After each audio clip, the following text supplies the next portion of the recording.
Welcome to the Dunlop Motorcycle Tires track walk from Ford Field in chilly Detroit, but we're inside a climate-controlled dome, so everything's looking pretty good. And my co-host today is two-time AMA champion, Jeremy Martin.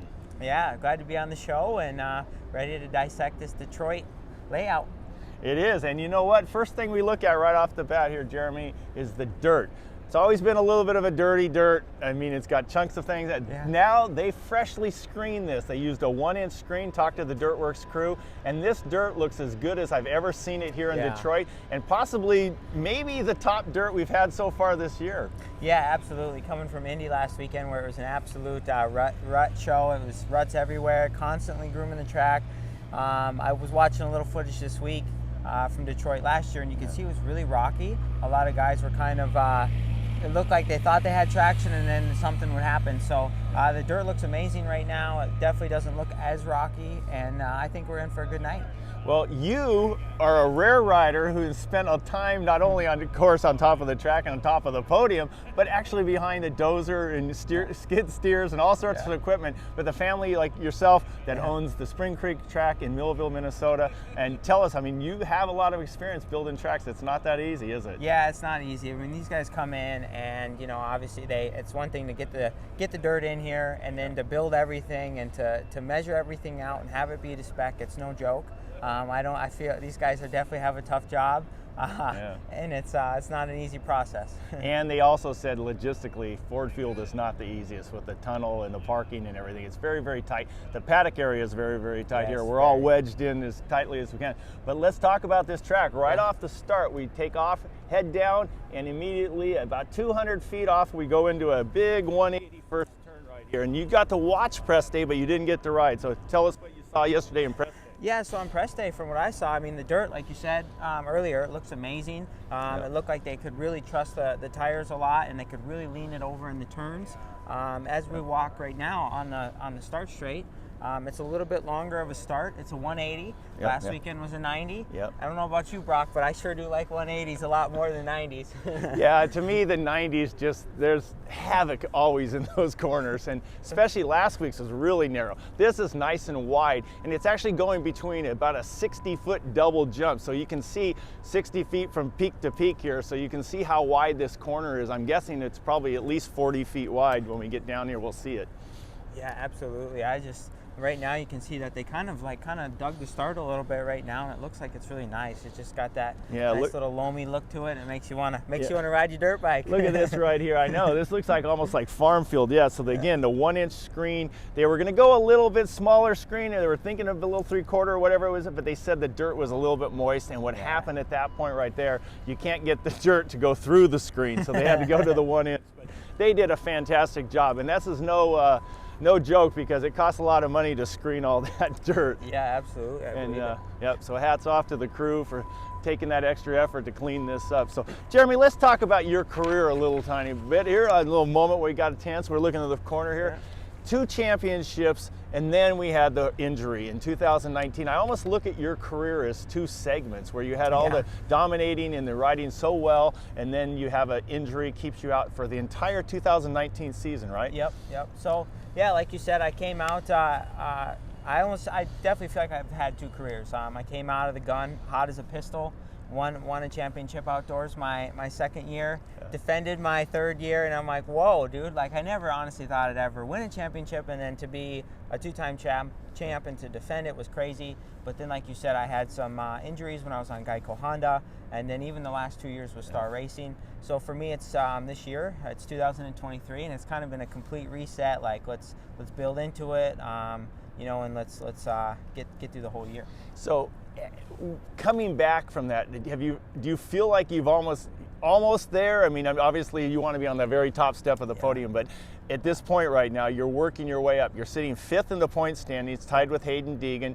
Last week was your top finish so far. You got a 4th in a pretty tricky, ruddy track in Indianapolis. So, I mean, you have to feel like there's some progress being made. Yeah, absolutely. The results aren't where obviously I want to be. I'd like to be on the box every weekend. That's why we all compete. We're all competitors. We want that. But for me, it's baby steps. You know, like I've missed a lot of racing time, and to be on the box and to be that winning every weekend, I mean, you got to put your time in, and you got to show up every weekend. And this, you can be really quick during the week, but to get the track down on race day, to adapt to the ever-changing conditions and everything, it's a different beast of its own. And there's one way to do it, and you got to be here every weekend. And speaking of box, a stat that I didn't know, I love to do a little research on my co-hosts, and I think I told you something you might not have known, but you are the all-time first when you combine Supercross and motocross podiums for the 125/250 class. You're the all-time podium leader with 65. Steve Lampson's behind you, Mike Brown, James Stewart, and Justin Cooper. That's the top 5, but you are on top of that box with 65. Well, I guess I didn't know that, so thank you for that statistical fact, but you know, I guess I'm in good company and with you. You named some of those guys on the list there. Absolutely, and I looked at your fourth all-time in Supercross and motocross wins with 26. I mean, James Stewart, RC Carmichael there, and RV. We got Villapoto, last week's track walk co-host, and then you're just ahead of Mark Barnett. But Mark Barnett did them all outdoors. I mean, he was a very dominant 125 rider, and I know you just nipped me in outdoor moto wins just a year ago or something. I remember. You got me seeing there. That, You got me, which is good for you. I'm glad you did. So. But we see right here some of the riders and some of the staff trying to walk the track here, and you can see they've thrown some water down right here. So this is going to be a tricky first corner as the other riders are starting to work their way out here on the track walk. And we talk about it being wide in the entrance, and then it gets pretty narrow right here as you hit this first obstacle. So what's your thoughts on here? I think, I think you're definitely going to want to obviously you want to get to the inside, and then some of the guys will drift wide, and if you can keep it tight right here, you can protect this inside line, and then you really have a good entrance. And I'm curious to see on the start when we, I think for the first time qualifying, or is it the second time qualifying, we all drop from the gate. So I'll be eager to see if we can get a double onto this tabletop, or do we go roll table to single. And I think to assert, if you can get that, whatever you'll do, you'll be able to get a good drive and maybe get away from people. Well, you talk about the practice start. There is an actual practice start that a lot of riders do treat it as an actual start, as they would in a race or a heat. Is that how you treat it too? Yeah, absolutely. It's a good time to see, like, all right, we're going to drop from the gate, get the feel of being around guys in the first turn. How's the intensity feel? What are we going to do through this rhythm? And then we obviously kind of back off so we can get some freedom for a good lap. But we definitely race the first turn. Well, coming from behind here is a different combo that we actually got to see yesterday in press day. But we'll head up here where it's a little less muddy over here. Keep our truck drivers happy so we don't track mud in trucks. But speaking of happy, there was a gentleman right there that rode really, really well last week. Yes, and it was very well. the second, I think the closest Supercross since 2013, the margin of victory there with Ken Roxon beating Justin Barsha there. That's crazy. That was some race. Did you get to watch last week's 450? I did a little bit in the truck when I was getting ready to take off. But how about Kenny bringing that Kickstarter up there? Yeah, Kickstart Kenny. I know. I was. He won all 3 rounds of Indianapolis when they had the residency there during COVID, and then he turns around and wins again there. So he definitely, there's no question that he has a fuzzy feeling like that at a certain track. Were there certain tracks or stadiums and towns that you really like too? Yeah, I think we all get a good vibe. Like, for example, Daytona, right? We show up there. I've been off the podium. Well, up until this year, I've been off the podium 1 time since I've raced there. So now it's twice. But when you go there, it's outside. Fresh air. I kind of enjoy that. Outdoors is a little more my cup of tea. Well, we all know, any of us have raced or ridden on Spring Creek. We know how ruddy and sandy and rough that track can be. So that's what you grew up on. You seem to really thrive on those ruts. In Indianapolis, you really enjoyed those too. And most people are complaining and you're liking them, right? Yeah, absolutely. I liked Indy quite a bit. It kind of, the track slowed down and it became a lot more technical. And it's just more about what line to take and then trying to be able to maintain momentum, even though I guess maybe that outside line where everybody would go, the dominant line goes away and you have to cut down and just be a little bit more methodical. So speaking of momentum, Cole, if you can turn the camera back a little bit here. So now we can actually see where the first turn comes on. There's a tabletop and then behind is a single. Some riders were doing a little bit of a wheel tap and actually clearing the single and then using the table to quad in this, which was huge. Big, And then other riders were just coming off of that, hitting a double and then using either downsiding the table and then just going a more I want to call it normal, either 2-3 or 3-2. So a lot of options in these two sections back to back, and it's going to be great, because if it does get a little bit of ruts in it, you're going to see riders be able to go off rhythm and just pick whichever jump has the least amount of ruts in it. Right? And I think too, like in this first rhythm, like you said, there's kind of two options right now, and what we'll do is you'll see guys try both options, and then we'll time them and figure out what's going to be consistently the fastest route, and then you'll see guys more go towards that one option the whole night. And it does change a little bit between 250s and 450s. The 450s, obviously, you can just visually see the 450s hit a top of a tabletop, and when they grab a handful to squirt off,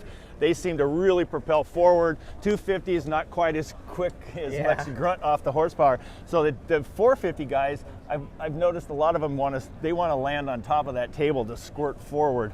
Where 250 guys, I mean, Max Anstey, I'm trying to think of some of the riders we saw doing some pretty cool ops. I saw Justin Starling do a really nice combo here. It was a lot of fun to watch, where these guys were getting triples and quads on those things. Gets big air, and they looked fast. So again, into this bowl corner right here, the Dunlop bowl corner. So when you're watching tonight, you remember which corner this is, because of the tough blocks. And this was the one that surprised me yesterday. Yes, and me tell too. tell me, when I saw Justin Starling, I'm trying to think who else, with Morantz, maybe some of the other riders, were doing this combo before the big name boys were. Because Jason Anderson was here, Eli Tomac was out there, and it took them a while before they started doing the triple right out of the corner. Yeah, absolutely. One of my riding partners during the week, Kate Clayson, was out here, and he went quad here in this rhythm 3, and then right away seat bounce tripled into this, and I'm like, okay, he's feeling frisky today. And you do, I actually got to go up right before the Daytona Supercross. I come and visited you guys up at the Club MX up in South Carolina.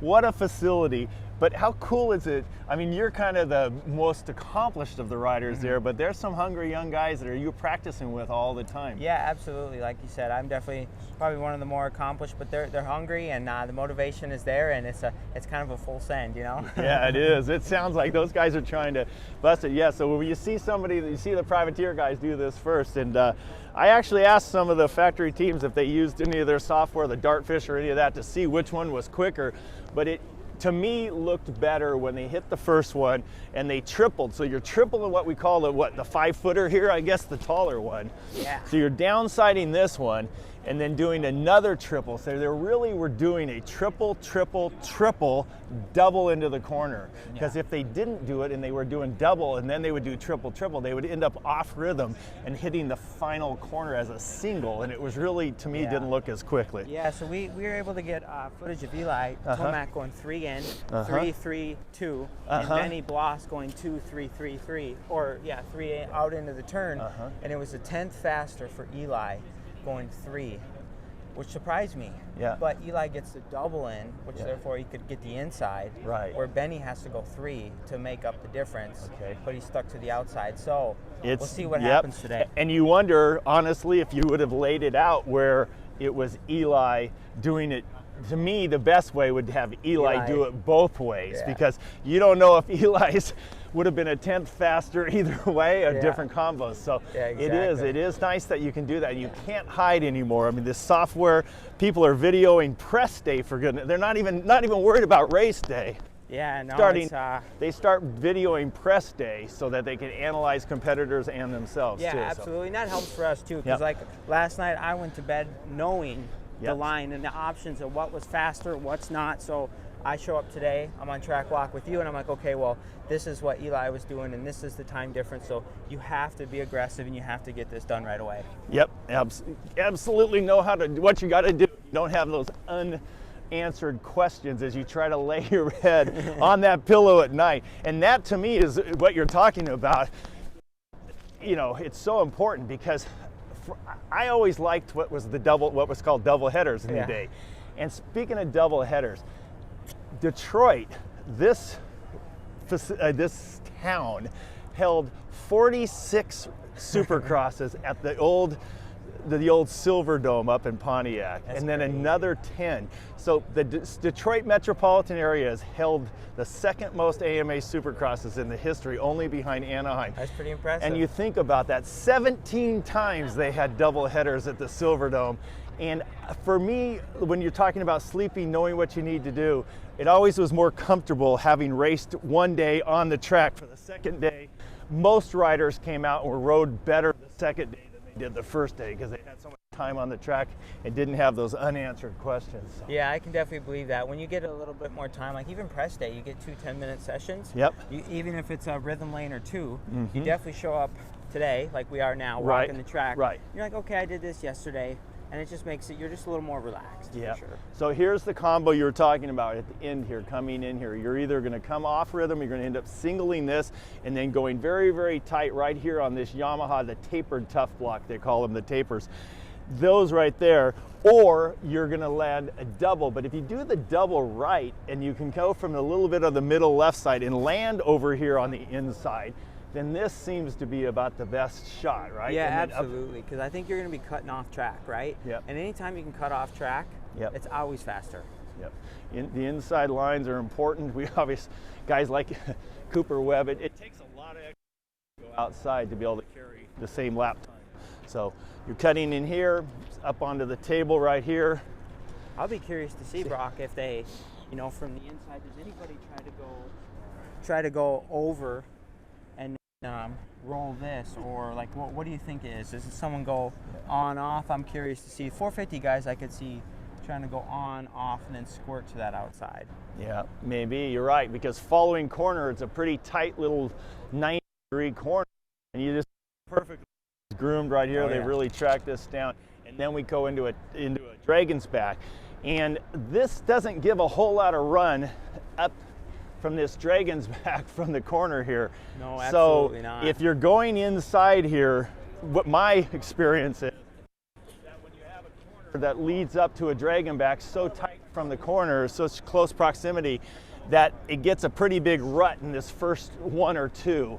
And then at that point, they start using either the third one or even the fourth, but a lot of times even the third one as the jump to launch out and try to clear the next obstacle. So, yeah, absolutely. And then if you're, obviously if you're going to want to skim this, you're going to want to be in third gear, or if you can, even click fourth to be able to have, when you get and you start pounding this Dragon back up, you have the bike's not revved out, so it keeps propelling forward. Right, and so at this point right here, it reminds me of the Oakland where Cooper Webb was hitting the next to last one and launching and clearing the obstacle out there. You see where the Falcon Tough Tires tough block is. So that's a bit of a distance, but you know, everybody's getting it from here, no problem, but can you get it from the next to last one, and will that rut develop? So we'll have to watch throughout the evening, and you'll obviously be watching because you'll be on the track. Yes, yeah. Yeah. So here, coming now flat out across, going counter the starting line, getting a little bit of speed here for a short period of time. Yeah. And this is a tight turn, like the entrance into this. I mean, I'll tell you what, you're definitely kind of coming straight at this. You're definitely not opening the turn up. Yeah, this is you know, you can see just hanging to the inside here, and you don't go all the way down. We're used to seeing track layouts go all the way down to the very, very end, but this one, immediately U-turn and head to the finish line jump. I'll be curious to see, Broc. Do people on fast laps or in general, does a line develop here? Because going out there, people are going to come in tight here, and then they can just roll it and then accelerate on the backside of that single up the finish. Because if you come out to the outside too much here, then you're almost going to be getting a little bit of a lift more than you really want before you hit the finish line jump here. So we can get up there, go up the run. There we go. Perfect. There we go. All right. We'll let you walk around. Obviously, we'll head down the backside. Just your standard Supercross finish line jump. Nothing too special there, but always a good show. You know, you look at the different layouts of these tracks, and they do try to put the finish lines kind of in the middle of the stadium so everybody in the whole stadium can see it. And makes sense as they head past here and down into a 180 right here, this big Suzuki Bowl corner. Now, I don't know about you, Broc, but as I'm hitting this turn, I've got one thing on my mind right now. We're getting a shift up here. Yep. We're gonna do this double, and then it's full on game on for 12 whoops right there in front of us. Yep, we got one clean little double that you don't even, this thing's just a little bit of a hiccup, a little bump before you really got to focus. And these whoops here, got 12 of them right in a row. And the one thing I noticed yesterday, they do not utilize the whoops in the press days. But we see them yesterday from walking the track.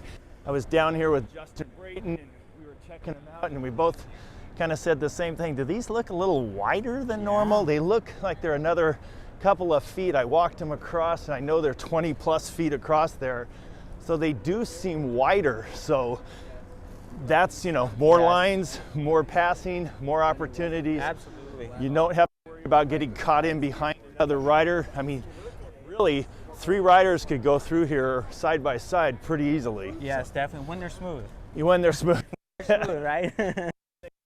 All cupped out, and then they get rutted. Now this looks like a set of whoops right here. They're definitely big. You know, and I'm curious to see tonight, like Indy's broke down, right? Yep. Massively. And there was definitely a jump line. I think these will break down and get cupped out, but do they develop a jump line like Indy? What do you think? You know what? I think there's just some riders who like the jump line. So first opportunity to start jumping 2, 3, and kind of what the old rhythm method, they're going to start doing that. And then the blitzers are going to want to stay on the blitz line. So they'll move around, and if it gets too cupped out and some of the, you know, they don't want to jump, they'll stick on the blitz line until that goes away. And at that point, it's kind of game on. So, you know, it's a good one. But you look at the size of these things, I mean, you look down how each one of these just goes down and comes up. We don't look down there, okay? We stay, look where we're gonna hit, right? Yeah, that's how I try to look at it. Just don't look down there. We're just gonna focus on where the front tire and the rear tire are gonna hit, which is on the top. Exactly. And I have asked almost every co-host, what is it that you focus on? And you already beat me to asking you the question. So when you come through here, you focus where you want. You're looking at the top couple feet of the whoop as all. You don't look down, because where you look, that's where you end up going, and you don't need the front end to go down. But do you tend to look at 1 or 2 ahead, or just kind of like pick up the tips of them? Because if you look far enough ahead, you can't even see the bottom anyhow, right? Yeah, absolutely. So I try to look, I'm definitely one of the guys that looks more where the front tire's trying to go. But when I'm very comfortable, I will tend to look ahead a little bit more as I get towards the end of the whoops. And if I'm right about here, Broc, all I'm thinking about is, if I'm comfortable, you're going to want to see me. I'm going to try to get a double out. I'm going to want to try to backside that last whoop, because that will help me initiate the turn. And then I'll also be shifting down as I'm doing that to have the torque and the ability to be able to turn the motorcycle. Yeah, we talk about you shifting down. It just, common sense tells you that, you know, what do you mean you're up? Like, but you're up. It's like a mini panic rev. I explained it, like each time that wheel hits and it goes airborne, when you're in a higher gear and you've got the throttle pin, it just accelerates the wheel spinning, and it does the same thing what happens as a panic rev when you've got a front end diving on a jump. When you do that, it drops that rear and it pulls it down where you want it to be, and then it's going to be ready to drive on the next whoop. So you got just to envision a mini panic rev between each of those whoops as the wheel comes airborne. So. And then coming off of here, this is kind of an interesting section. If you look at the track map, you'll see this is a little bit of an S-turn snake. We've got a 90 into 2 back-to-back 180s. Yes. And 180s are always great passing opportunities. Yeah. When I see this right now, I get excited about it, because if you're a guy that can get through the whoops, and then you can get a drive on somebody through this turn, there's a lot of passing opportunities right here. Just right here on the start straight, basically. I mean, if you pick up a wheel length or 2 on a rider, just coming between here and there, 1 wheel length there and another wheel length there, you're basically inside of somebody, and at that point you can get inside and control the next corner and make the pass. So it's going to be fun to see how much action we got in these 2 corners back to back. Right here, yep. Are you thinking coming, I mean, obviously you can come out high and then turn down, you can come in. This is such a wide corner, you make multiple different choices on where you enter the corner. Yeah, I think you have some guys tend to, for me, I like to make the track. I go all the way around, right? So to me, cutting down is something that I can do. But for me right now, I'm looking at this. Some guys will probably cut down, but don't be surprised if you see the the number 6 machine just wide open around the outside, because we've got another 180 here, and if anything, I might cut down the second turn, Broc, to open up this turn right here, so I can initiate a good double in over here. All right, so we're on the Jeremy Martin line out here. We're exiting the corner, full gas, full throttle, and then all of a sudden you look and go, okay, wait a minute, do I go against what we talked about earlier about outside line, the shorter distance? Do I back out to carry that big speed you have, or do I work my way a little bit more in the middle and then hit the berm? So one's a big sweeping corner, one's maybe a little tighter mid corner turn off the berm, or just have to see how the track develops, huh? Hey, well, we're doing this Dunlop track walk. Well, maybe you and I need to gear up. Huh? Exactly. Get you a motorcycle, and we'll do it that way for we'll go for all side the viewers, side. huh? Yeah, absolutely. Well, it won't be any competition for you nowadays, that's for darn sure. So here we talk about the hard working crews. These guys right here. This is a tough working guys. The Dirtworks guy right here. Yes, they all put in the crazy hours. And it's not easy making new tracks every week. Yeah, it's not easy. I think they're on some.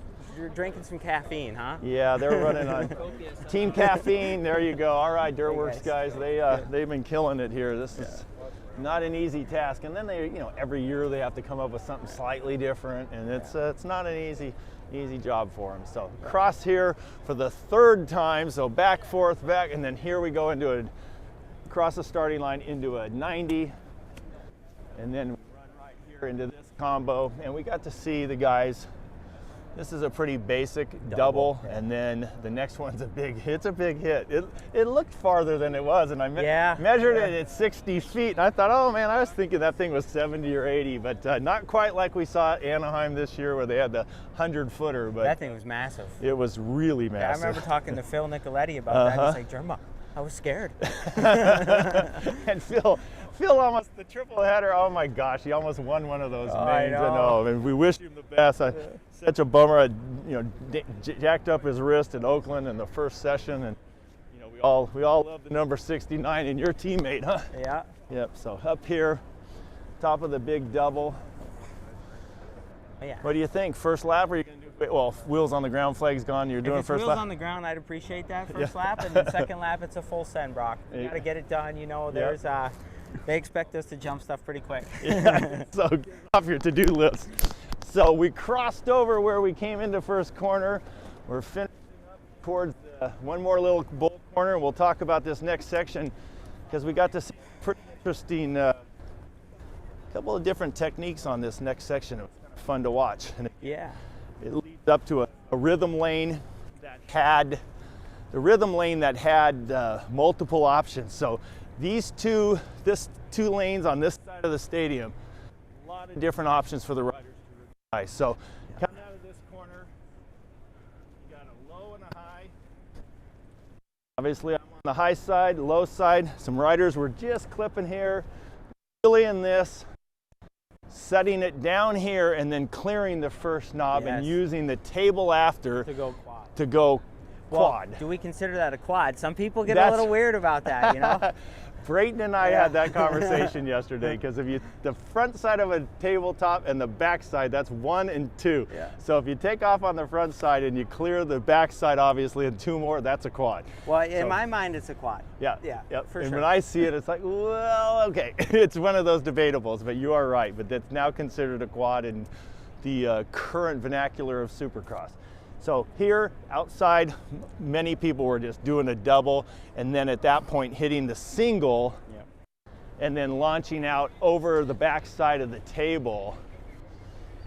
And then at that point turning into their next one, they would do a 3 and then another 2. So a lot of options. You're going to see it out here today. And I like the track layout. I like the 2 different lanes here with so many different choices for the riders. And I think from my perspective as a rider, the thing that I'm thinking about right now is, okay, what is going to be the most consistent, fastest line for me? Do I go roll, double into this quad 3, or do I go out and go double, over table 3-2? I obviously need to pull the trigger on the 3 over here, 3, 3, and then go 2, and then the Dragon, Broc. I'm thinking about the Dragon now. Does that break down to become a jump line like you said at Oakland, like Webb was doing in the main event, which going one lower and then going over the very top one and then making it to the you see the Falcon Tough Block to make it that far. I mean, that's impressive. Yeah, they do. The guys are doing great. And, you know, is anybody going to be able to stop Eli Tomac's little run here at Detroit? I mean, he has won, I think, 4 of the last 5 races here. It's been here. This is our 10th time here at Ford Field, and he's been on a roll. But he's coming off of an off weekend last weekend, and then look at what Justin Barcia did, Kenny Roczen. So all of a sudden, the big 3 that we all talked about just got joined by 2 other guys that got a little tired of being only having 3 people talked about, right? Yeah, that's a cool thing. We saw Barcia step up. Eli had an off weekend. Webb has the points lead. So right now, I think if I'm up in the mix, I think it's going to be a good night for the fans. It's exciting. It gives us something to talk about, and we're quite a few rounds in for those 450 guys now, and it's pretty tight still in points. Yeah, round 10, we're over halfway, and there's no question. And we talked about the point standings they're very close, and it was odd to see. To see the no red number plate on Eli Tomac's I saw that. flag. I was like, oh, wait a minute, that's a little odd. I've been seeing that red number plate on his number 1 for a while, and now it's moved over to a different bike, the number 2. So very good. Well, Jeremy, thank you so much for joining us today on the Dunlop Motorcycle Tires Track Walk from Detroit, Michigan at Ford Field. And the best of luck for you tonight, and hopefully you can improve that 4th place from last week and move up in the point standings. It'd be nice to get a little slice of that podium pie. Exactly. and great job last year when we got to listen to you at the Spring Creek on the TV program too. So all the best to you, and get that Club MX Yamaha up towards the top. Thanks, guys.